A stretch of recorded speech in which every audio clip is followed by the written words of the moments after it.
Avec une capacité de production de 10 000 tonnes par an, l'usine de production du groupe CEMOA opère à Abidjan, la capitale ivoirienne, depuis le 18 mai 2015. Dans le cadre de sa démarche de développement durable, l'entreprise a voulu renforcer sa présence en Côte d'Ivoire, premier pays producteur de cacao au monde. Une initiative qui a coûté en tout 6 millions d'euros. Le groupe CEMOA a installé une usine complète de transformation de cacao en chocolat en Côte d'Ivoire en mai 2015 pour pouvoir produire localement avec la même technologie que nous utilisons dans d'autres parties du monde un chocolat de qualité aux standards internationaux à partir de la Côte d'Ivoire. L'usine aujourd'hui telle qu'elle est configurée dans sa phase initiale a une capacité de 5 000 tonnes.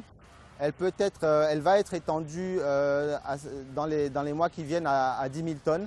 Et cette capacité nous permet vraiment de répondre à un besoin croissant de chocolat de qualité de la part de nos consommateurs. Avec un seul concurrent sur le même secteur de la transformation en produits finis du cacao en Côte d'Ivoire, CEMOA bénéficie d'une situation de quasi-monopole.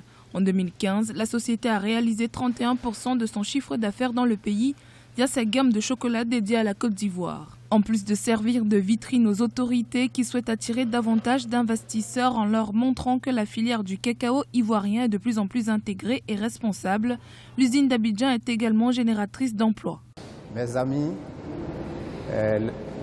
toutes les communautés auxquelles j'appartiens sont très fiers du fait que je sois employé à CEMOA. Et toutes les fois qu'ils voient une émission ou bien une publicité concernant CEMOA, ils vont tout de suite nous faire appel pour dire voilà. La Côte d'Ivoire ambitionne un jour de devenir le premier producteur mondial de chocolat en sa qualité de premier producteur de cacao au monde. Un objectif désormais réalisable selon le président ivoirien Alassane Ouattara.